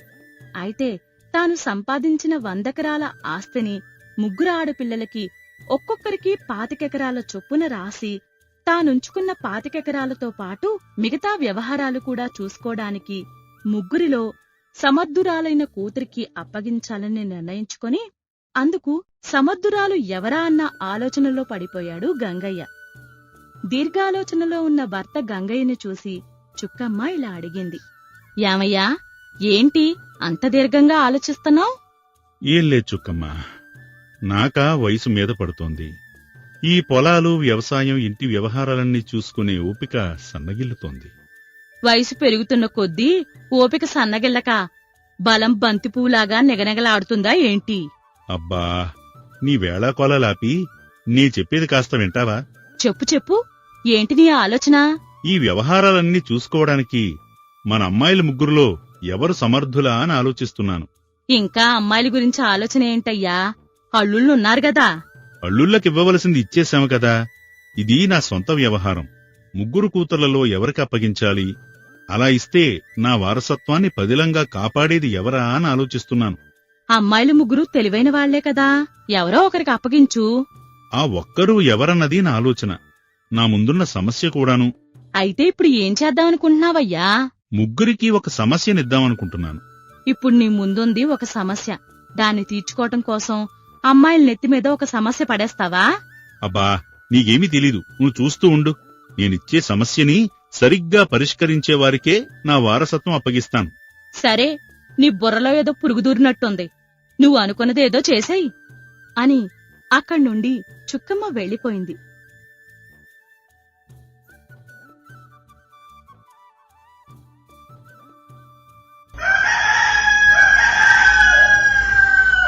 మరుసటి రోజు గంగయ్య ముగ్గురు కూతుళ్లను మాత్రమే పిలిపించాడు.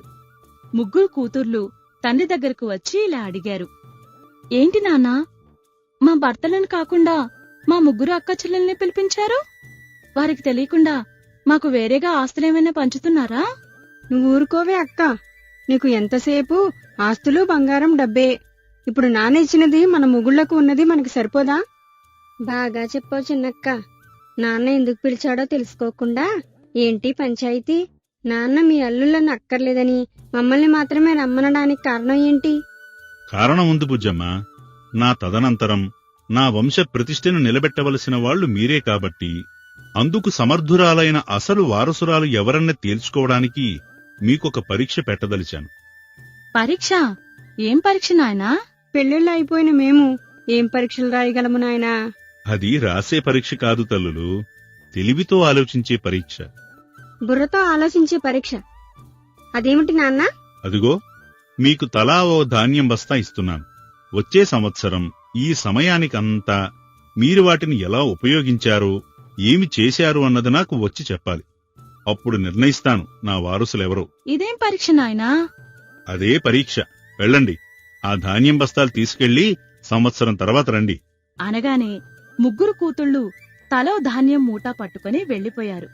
అంతవరకు అక్కడే ఉన్న చుక్కమ్మ ఇలా అంది. ఆడపిల్లలకి ధాన్యం బస్తాలిచ్చి సంవత్సరం తర్వాతొచ్చి ఏం చేశావో చెప్పమంటే ఏం చెబుతారయ్యా? ఒడ్లు దంపించుకున్నావనో వండుకొని తిన్నావనో చెప్తారు. ఇదేం పరీక్ష అయ్యా? అందులోనే ఉంది అసలు విషయం.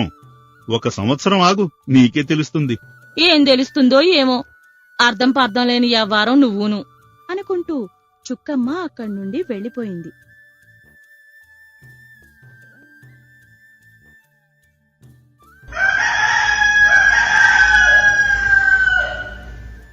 సంవత్సర కాలం ఇట్టే గడిచిపోయింది. చింతల్లి, సావిత్రి, బుజ్జమ్మలు ఎవరి ఇంటి నుండి వారు తండ్రి గంగయ్య ఇంటికి వచ్చారు. ముగ్గురు కూతుర్లను చూసి గంగయ్య ఇలా అన్నాడు. అమ్మా, అందరూ బావున్నారా?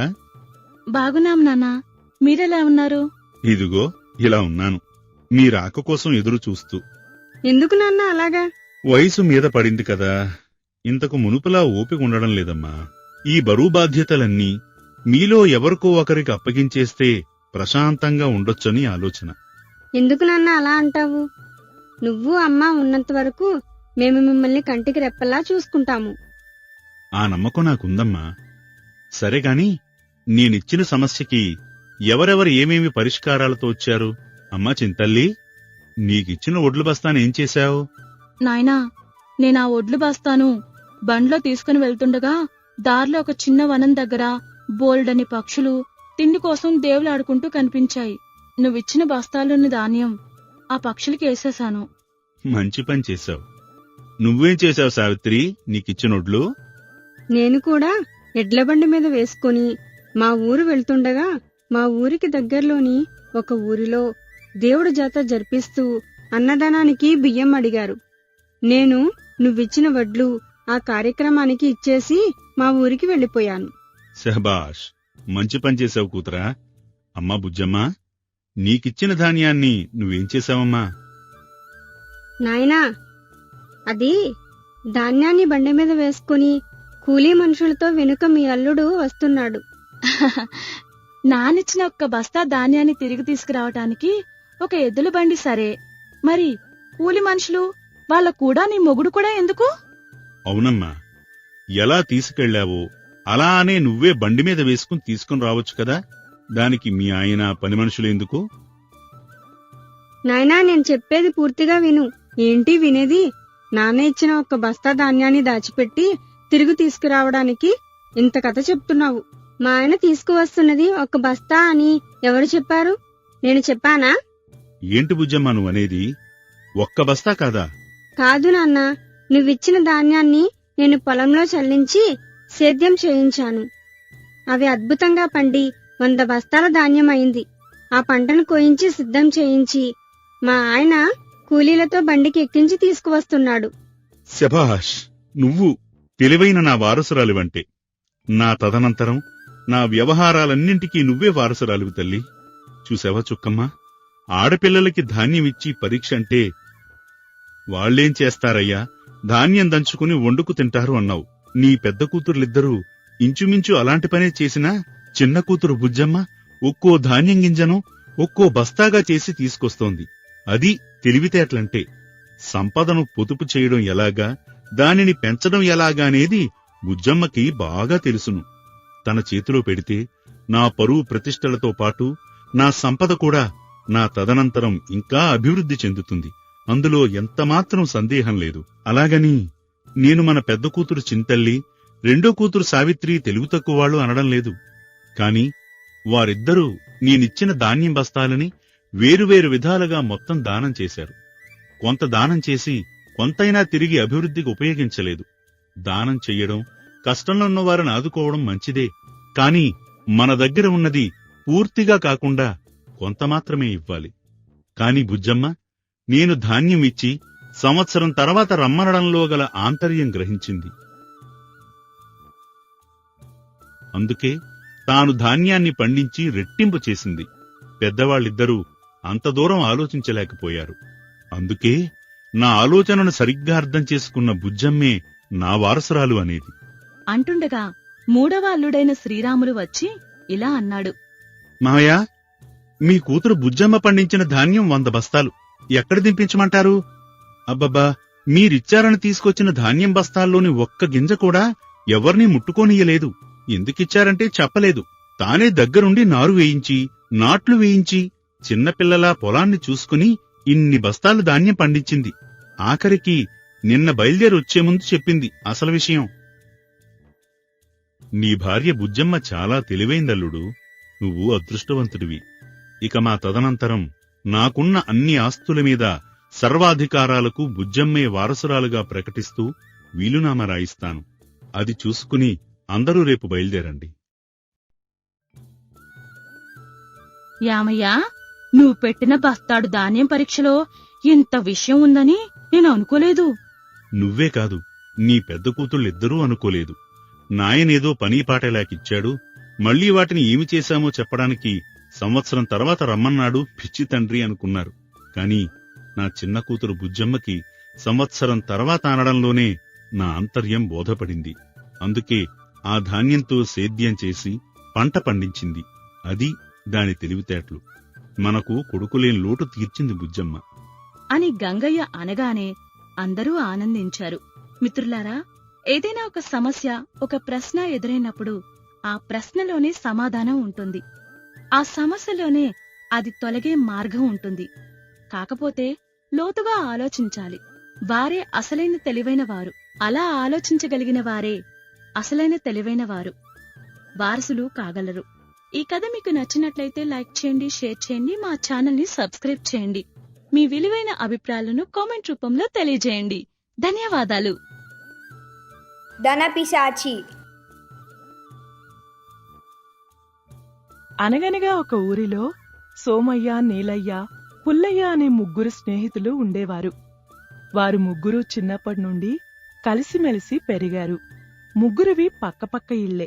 అయితే ముగ్గురిలో సోమయ్య, నీలయ్యలు ఏ పని పాట లేకుండా అల్లరి చిల్లరిగా తిరుగుతూ సమయానికి ఇంటికి పోయి తిండి తిని మళ్లీ ఊరి మీద పడేవారు. వారిలో పుల్లయ్య మాత్రం అతని ఇంటి పరిస్థితులు బాగోలేని కారణంగా రోజూ కూలి పనికి పోయి ఎంతో కొంత సంపాదించి తెచ్చి తల్లికి ఇచ్చేవాడు. అతని చిన్నప్పుడే తండ్రి చనిపోయాడు. తల్లి అతణ్ణి పెంచి పెద్ద చేసింది. అతనికి కష్టం విలువ తెలుసు. అందుచేత తల్లిని కష్టపెట్టడం ఇష్టం లేక ఇల్లు గడవటం కోసం కూలి పనికి వెళ్లేవాడు. కూలి పని నుండి వచ్చాక మాత్రమే స్నేహితులు సోమయ్య, నీలయ్యలను కలిసేవాడు. ఒకరోజు కూలిపని నుండి వచ్చి స్నేహితులను కలవటానికి వెళ్లిన పుల్లయ్యను చూసి సోమయ్య ఇలా అన్నాడు. ఒరే నీలయ్య, చూడరా ఈ పిచ్చి పుల్లయ్యగాడు మనలా దర్జాగా తిని తిరక్క కూలి పనికి వెళ్తున్నాడు. అవునరా, ఈ వయసులో శుభ్రంగా తిని తిరక్క పనికి పోవడమేట్రా? నిజంగా పిచ్చి పని కాకపోతేని పేరుకు తగ్గట్టుగా ఇటు పిచ్చి పుల్లయ్యలాగే ఉన్నాడు అనగానే సోమయ్య, నీలయ్యలను చూసి పుల్లయ్య ఇలా అన్నాడు. మీ నాయనల్లాగా సంపాదించింది తెచ్చి మిమ్మల్ని మేపినట్టు నన్ను మేపడానికి మా నాయన లేడురా. ముసలితనంలో మా అమ్మ కష్టపడలేదు. మాకిల్లు గడవాలంటే నేనేదో ఒక పని చెయ్యాల్సిందే. మీలాగా గాలి తిరుగుడు తిరగడానికి నాకు కుదరదు. అయినా నేను పని చేసుకుని వచ్చాక మిమ్మల్ని రోజు కలుస్తూనే ఉన్నాను కదరా, మరెందుకురా ఇలా విమర్శిస్తారు? అయినా కూలి పని చేయడమేట్రా నామోషిగా? మనం ఏదైనా చేస్తే ఏను కుంభస్థలం కొట్టినట్టు ఉండాలి. అంతేగాని ఎండకు వానకు తడిసే కూలి పని ఏంటి చిరాగ్గా? ఇప్పుడు మిమ్మల్ని చెయ్యమని ఎవడో చెప్పలేదు కదరా. అయినా ఆకాశంలో ఎగిరే పెట్టకు నేల మీద మసాలా నూరడం నాకు నచ్చదు. అయినా మనం ఏం పెద్ద చదువులు చదువుకున్నామని మనకి పెద్ద పెద్ద నౌకరీలొస్తాయి? మనకు అందుబాటులో ఉన్నదే మనం చేసుకోవాలి. ఇదేనా పద్ధతి? అప్పుడు సోమయ్య ఇలా అన్నాడు. ఒరే, మన ఊర్లో మనకు కూలి పని తప్ప ఇంకేమీ దొరకదు. ఎక్కడికైనా దూరంగా పోయి ముగ్గురం బాగా సంపాదించుకుని వద్దాం. దూరం సంగతి తర్వాత చూద్దాం గాని నాకు ఆకలేస్తుందిరా. ఇంటికి పోతున్నా. రేపు నేను పనిలోకి వెళ్లడం లేదు. పొద్దున కలుద్దాంలేండి అని పుల్లయ్య వెళ్లిపోయాడు. ఈడు నిజంగానే పిచ్చి పుల్లయ్యరా. పద, మనం కూడా కొంపకు పోదాం అని సోమయ్య, నీలయ్యలు కూడా ఇంటివైపు నడిచారు. ఇంటికి వెళ్ళాక సోమయ్యను తండ్రి ఎర్రయ్య ఇలా అడిగాడు. యారోయ్ నాయన సోమయ్య, నువ్వింకా చిన్నపిల్లాననుకుంటున్నావా? 20 సంవత్సరాల వయసు వచ్చింది. ఇంకా ఏంట్రా గాలి తిరుగుళ్ళు? నీ తోటి స్నేహితుడు పుల్లయ్య కష్టపడి 4 రూపాయలు సంపాదించడం లేదా? నువ్వు ఆ నీలయ్య మాత్రం ఏ పని పాట లేకుండా 3 పూటలా తిని బలదూరు తిరుగుతున్నారు. నేను మీ అమ్మ కూలి పనికి పోయి కష్టపడి తెస్తుంటే నువ్వు ఏ బాధ్యత లేకుండా ఊరి మీద తిరుగుతున్నావు. నీ తిరుగుల వలన ఇంటికి కాకపోయినా పోనీ నీకైనా కనీసం రూపాయైనా కలిసొచ్చిందా చెప్పు అనగానే తండ్రితో సోమయ్య ఇలా అన్నాడు. నాయనా, నేను నీలాగా కూలి పని చేయలేను. నా ఆలోచన వేరేగా ఉంది. ఏంట్రా నీ ఆలోచన? కూలి పని చేయకపోతే ఈ రాజ్యానికి రాజు అవుతావా, మంత్రి అవుతావా? అక్షరం ఒక్క చదువు లేని నువ్వు ఆ నీలయ్యగాడు ఏమి నౌకరీలు వెలగబెడతారేంటి? నౌకరీలు ఎలగబెడితేనే డబ్బు సంపాదన కాదు, దానికి బోలెడు మార్గాలున్నాయి. ఏమి మార్గాలు? దొంగతనాలు చేస్తారా, దారులు కాచి దోచుకుంటారా? పిచ్చి పిచ్చి ఆలోచనలు గట్టిపట్టి రేపటి నుంచి నాతో పాటు కూలి పనికిరా. అర్థమైందా? అర్థం కాన తమాయకత్వంలో లేను, కానీ నేను కూలి పని చేయను. చెప్పిన మాట వినకుంటే రేపటి నుండి నీకు తిండి పెట్టొద్దని మీ అమ్మకు చెప్తాను అంటుండగా అక్కడికి వచ్చిన సోమయ్య తల్లి పోలమ్మ ఇలా అడిగింది. ఏంటయ్యా మీ తండ్రి కొడుకుల లొల్లి? ఆణ్ణి తిండైనా ప్రశాంతంగా తిననియ్యవా? అసలు లొల్లంతా నీ వలనే వస్తుంది పోలమ్మ. ఏ పని పాట లేకుండా ఊరి మీద బలాదూరు తిరిగేవాడికి 3 పూటల తిండి పెట్టి పొట్టేలా మేపుతున్నావు. రేపటి నుండి నాతో పాటు కూలి పనికి రమ్మనంటుంటే రాడంటే నీ కొడుకు. రేపటి నుండి వాడికి నువ్వు తిండి గాని పెట్టావో నిన్ను ఇంట్లో నుండి బయటికి గంటేస్తాను. తిండి పెట్టకపోతే వాడేమైపోతాడయ్యా? ఊరి మీద అడుక్కు తిని బతుకుతాడు. అలాగని బుద్ధొస్తుంది నీ కొడుకు. అవేం మాటలయ్యా, వాడే వస్తాడులే పనిలోకి. చచ్చినా నేను నాయనతో కూలి పనికి వెళ్ళనమ్మా. మరేం చేస్తావు నాయనా? రేపైనా నూరు వదిలిపోయి దూరంగా ఎక్కడికైనా వెళ్లి బాగా డబ్బు సంపాదించి వస్తాను. పో, ఊరికి ఇంటికి పట్టిన దరిద్రం వదిలిపోద్ది. మరునాడు సూర్యోదయం అయింది. సోమయ్య, నీలయ్య, పుల్లయ్య ఊరి చివర రచ్చబండ దగ్గర కలుసుకున్నారు. నీలయ్య పుల్లయ్యల వంక చూస్తూ సోమయ్య ఇలా అన్నాడు. రేపు ఉదయాన్నే మనం మూటాముళ్ళు సర్దుకుని ఊరొదిలి దూర ప్రాంతానికి వెళ్తున్నాం అనగానే నీలయ్య ఇలా అన్నాడు. దూర ప్రాంతమా? ఎక్కడికరా? ఏమో నాకు తెలీదు, కానీ మనం ఊరు విడిచి వెళ్తున్నాం. బాగా డబ్బు సంపాదించాక ఊళ్ళోకొచ్చేది. ఎక్కడికెళ్తున్నామో తెలియక, ఎలా సంపాదించాలో తెలియక ఎక్కడికండ్రా వెళ్లేది? ఏమో అదంతా నాకు తెలీదు. మనం వెళ్తున్నాం. ఇక్కడే ఉంటే నన్ను మా నాయన తనతో పాటు కూలి పనికి రమ్మంటున్నాడ్రా. రాత్రి తినడానికి ఇంటికెళ్ళినప్పుడు అదే గొడవ. పనిలోకి రాకపోతే తిండి పెట్టను పో అంటున్నాడు. అవునరా బాబు, మా ఇంట్లో మా నాయన కూడా అదే గొడవ. ఏం చేయాలో అర్థం కావడం లేదు. ఇందులో అర్థం కాకపోవడానికి ఏమీ లేదు. ముగ్గురం రేపు ఉదయాన్నే బయలుదేరి ఏదైనా దూర ప్రాంతానికి పోయి ఏదోలా పుష్కలంగా డబ్బు సంపాదించుకుని వద్దాం. అప్పుడు పుల్లయ్య ఇలా అన్నాడు. నేను మా అమ్మను వదిలి రాలేనురా. కావాలంటే నేను ఇక్కడే కూలి పని చేసుకుని బతుకుతాను. ఒరే పిచ్చి పుల్లయ్య, మీ అమ్మను మనం వచ్చే వరకు జాగ్రత్తగా చూడమని మా అమ్మకు చెప్తానులే. మనం ముగ్గురం స్నేహితులం, కలిసే వెళుతున్నాం అంతే అని ముగ్గురు స్నేహితులు మరుసటి రోజు ఉదయాన్నే కొద్దిపాటి ముడి సరుకులు, తాగటానికి నీళ్లు, కొన్ని పాత్రలు మూటలో కట్టుకొని ఊరు దాటి ఉత్తర దిక్కుగా బయలుదేరారు. అలా ముగ్గురు పచ్చిక బయళ్ళు, సెలయేళ్లు, వనాలు దాటి ముందుకు వెళ్లి ఒక చోట కూర్చొని, ఒరే సోమయ్య, మనం ఉత్తరం దిక్కుగానే ఎందుకు ప్రయాణం చేస్తున్నాం? ఒరే పుల్లయ్య, ఉత్తర దిక్కు కుబేర స్థానమని పురాణాలు చెప్తున్నాయని మన ఊరి పంతులు గారు ఒకసారి చెప్పగా విన్నాను. మనం ఉత్తర దిక్కుగా వెళితే మనం కోరిన ధనప్రాప్తి కలగచ్చు. అర్థమైందా? అనగానే ముగ్గురూ తిరిగి నడక కొనసాగించి 2 గంటల తరువాత మిట్ట మధ్యాహ్న సమయానికి ఒక అరణ్యం ప్రాంతానికి చేరారు. ఇక వారు ఆ అరణ్యంలోకి ప్రవేశిస్తారు అనే సమయంలో ఒక వృద్ధ సన్యాసి అడవిలో నుండి బయటికి పరుగులాంటి నడకతో వచ్చి అడవిలోకి వెళ్లబోతున్న ముగ్గుర్ని చూసి ఇలా అన్నాడు. నాయనలారా, మీరు ఈ దారిన అడవిలోకి వెళ్ళొద్దు. లోపల భయంకరమైన పిశాచి ఉంది. అది వెళ్లిన వారందర్నీ చంపేస్తోంది. దాన్ని చూసే నేను భయంతో ఇలా తిరిగొచ్చేశాను. మీరు ఇంకో దారి గుండా వెళ్ళండి. అనగానే సోమయ్య ఇలా అన్నాడు. చూడటానికి నువ్వే ఒక పిశాచిలాగున్నావు, ఇంకా లోపల మరో పిశాచా? సరే, దాని సంగతి మేము చూసుకుంటాంలే గాని నువ్వెళ్ళు. నేను చెప్పాల్సింది నేను చెప్పాను. అటుపైన మీ కర్మ అని వెళ్లిపోయాడు. అప్పుడు పుల్లయ్య ఇలా అన్నాడు. ఒరేయ్, ఆ సన్యాసంత భయపడుతూ చెప్పాడంటే నమ్మవలసిన విషయమే. తెలిసెందుకు కోరి ప్రాణాల మీదకి తెచ్చుకోవటం? వేరే దారిలో వెళ్ళిపోదాంరా. నోరు మూసుకోరా. ఏ పిశాచైనా మన ముగ్గురు ఉన్నాం. దాని తాట తీసి ముందుకు పోదాం. పదండి. ధైర్యే సాహసే లక్ష్మి అని ముగ్గురు ముందుకు అడవిలోకి వెళ్లగా వాళ్లకొక చోట ఒక పెద్ద మూట దారికి అడ్డంగా కనబడింది. ఆ మూట ఏంటా అని విప్పి చూశారు. దాని నిండా బంగారు నాణాలున్నాయి. వాటిని చూసి సోమయ్య ఇలా అన్నాడు. ఒరేయ్, చూశారా? మనం ఎక్కువ దూరం వెళ్లకుండానే దేవుడు కరుణించి మనకు జీవితకాలానికి సరిపోయేంత ధనం ఇచ్చాడు. మనం ముగ్గురం ఈ బంగారాన్ని సమానంగా పంచుకుని జీవితాంతం సుఖంగా ఉందాం. అనగానే పుల్లయ్య ఇలా అన్నాడు. ఒరేయ్, ఇది ఎవరి ధనమో తెలీదు. ఆ సన్యాసి చెప్పినట్టు ఇది పిశాచందేనేమో, లేక పిశాచిలా మారువేషంలో ఉందేమో. అనగానే నీలయ్య ఇలా అన్నాడు. ఒరే సోమయ్య, ఇది నిజంగానే పిచ్చి పుల్లయ్యనేరా. కంటి ముందు ఇంత బంగారం కనబడుతుంటే దెయ్యం పిశాచమని పిచ్చి కబుర్లు మాట్లాడతాడేంట్రా? ఒరే నీలయ్య, వాడి సంగతి వదిలే గాని మనం ఇక్కడే ఇంత వండుకుని తిని ఆ తర్వాత బంగారాన్ని ముగ్గురు సమానంగా పంచుకుని తిరిగి ఊరికెళ్ళిపోదాం. ఏమంటావు? సరే, అలాగే చేద్దాం. నేను పొయ్యి రాజేసి మన దగ్గరున్న బియ్యం నీళ్లతో వంట చేస్తాను. చక్కని కూర కూడా చేస్తాను. నువ్వు పోయి పక్కనే ఉన్న సెలయేడు దగ్గరికి వెళ్లి మనం తాగడానికి మంచినీళ్ళు పట్టుకురా అని పుల్లయ్య వంక చూస్తూ ఇలా అన్నాడు. పుల్లయ్య, నువ్వు అడవిలోకి పోయి పెద్దగా ఉన్న అడ్డాకులు కోసుకుని చీపురు పుల్లలతో ఇస్తరాకుల్లా కుట్టుకుని తీసుకురా. మనం వండుకున్న వంటకాలు తినటానికే. అనగానే అలాగే అని పుల్లయ్య అడవిలోకి వెళ్లాడు. సోమయ్య ఒక పాత్ర తీసుకుని సెలయేటి త్రాగునీరు తేవటానికి వెళ్లాడు. సెలయేటి దగ్గరకు వెళ్లగానే సోమయ్య మనసులో దుర్బుద్ధి మొదలైంది. సోమయ్య ఇలా అనుకున్నాడు. అవును, పెద్ద మూట నిండా ఉన్న బంగారం ముగ్గురం పంచుకుంటే ఎంతొస్తుంది? అదే మూట నా ఒక్కడి సొంతమైతే నేనే కాదు, నా తర్వాత 3 తరాలు కూర్చుని తిన్నా తరగదు. ఆ బంగారం మూట నా ఒక్కడికే సొంతం కావాలంటే ఏం చెయ్యాలి? నీలయ్యని పుల్లయ్యని చంపేయాలి. ధనం దగ్గర స్నేహమేంటి? ధనం మూలం ఇదం జగత్. ధనం ఎవడి దగ్గర ఎక్కువుంటే వాడే రాజు.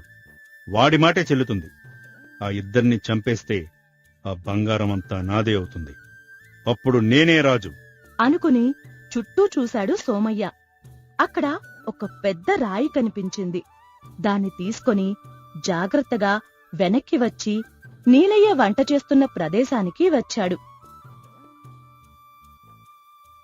నీలయ్య అప్పటికే వంట చేసి చెట్టుకు చెరపడి విశ్రాంతి తీసుకుంటున్నాడు.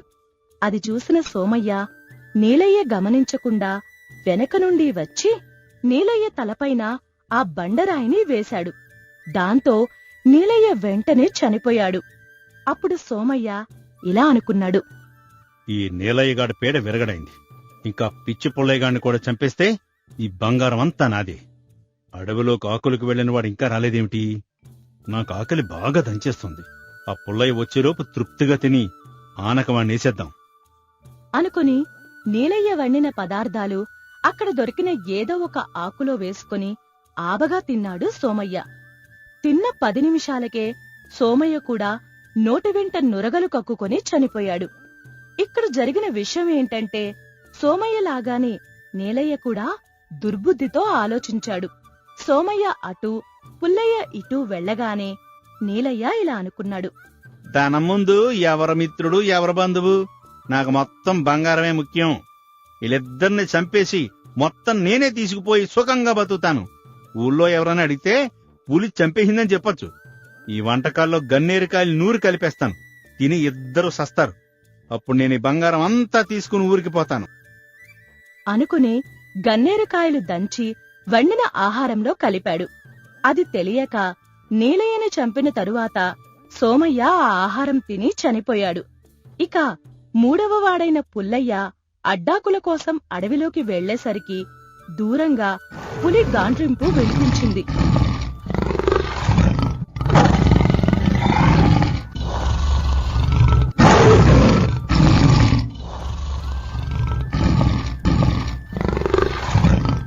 భయంతో దగ్గరున్న చెట్టెక్కి పుల్లయ్య ఇలా అనుకున్నాడు, దేవుడా, ఈ పులి మా వాళ్లనేమీ చేయకుండా చూడు. మీ ముగ్గురం బంగారాన్ని పంచుకుని ఊరికి వెళ్లే వరకు ఎలాంటి అవాంతరాలు రాకుండా చూడు. నా వాటాకి వచ్చే బంగారంతో అమ్మను బాగా చూసుకుంటాను. మంచి అమ్మాయిని చూసి పెళ్లి చేసుకుని అమ్మకు సహాయపడేలా చేస్తాను అనుకుంటూ ఉండగా పులి దూరంగా వెళ్లిపోగా నెమ్మదిగా చెట్టు దిగి అడ్డాకులు తీసుకొని నీలయ్య వంట చేస్తున్న దగ్గరికి వచ్చి చూసి ఆశ్చర్యపోయాడు. నీలయ్య చచ్చిపడి ఉన్నాడు. పక్కనే సోమయ్య కూడా నోటి నుండి నురగలు కక్కుకుని చచ్చిపడి ఉన్నాడు. విషయం అర్థమైంది పుల్లయ్యకి. అంటే నీలయ్యని నన్ను చంపి మొత్తం బంగారాన్ని తీసుకుందామని సోమయ్య పథకం వేసి ముందుగానే నీలయ్యని రాతితో మోపి చంపి ఆకలితో అన్నం తిని ఉంటాడు. నీలయ్య కూడా సోమయ్యలాగానే స్వార్థంతో ఆలోచించి ఆహార పదార్థాలలో విషమేదో కలిపి ఉంటాడు. నీలయ్యను చంపిన తరువాత సోమయ్య నా కోసం ఎదురుచూస్తూ ఆకలితో అన్నం తినుంటాడు. విషం కలవటం వలన సోమయ్య కూడా నురగలు కక్కుకొని చనిపోయాడు అనుకుని మొత్తం బంగారం మూటని తానే నెత్తిన పెట్టుకొని ఊరివైపు బయలుదేరాడు. ఆ తరువాత ఆ ధనంతో ఊరిలోని పేదసాదలకు సాయం చేస్తూ నచ్చిన అమ్మాయిని వివాహం చేసుకుని కలకాలం సంతోషంగా జీవించాడు పుల్లయ్య. మిత్రులారా, మనిషిని రకరకాలుగా పట్టి పీడించే పిశాచం ఎవరో కాదు, ధనమే. అన్ని బంధాల్ని కలిపేది, విడదీసేది ధనమే. దాన్ని ఎక్కడ ఉంచాలో అక్కడ ఉంచేవాడే మనిషి. దాని వెనుక పరుగులు తీస్తే స్వర్గం కూడా నరకమే.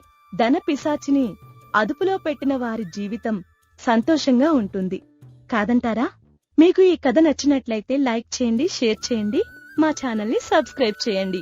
మీ విలువైన అభిప్రాయాలను కామెంట్ రూపంలో తెలియజేయండి. ధన్యవాదాలు.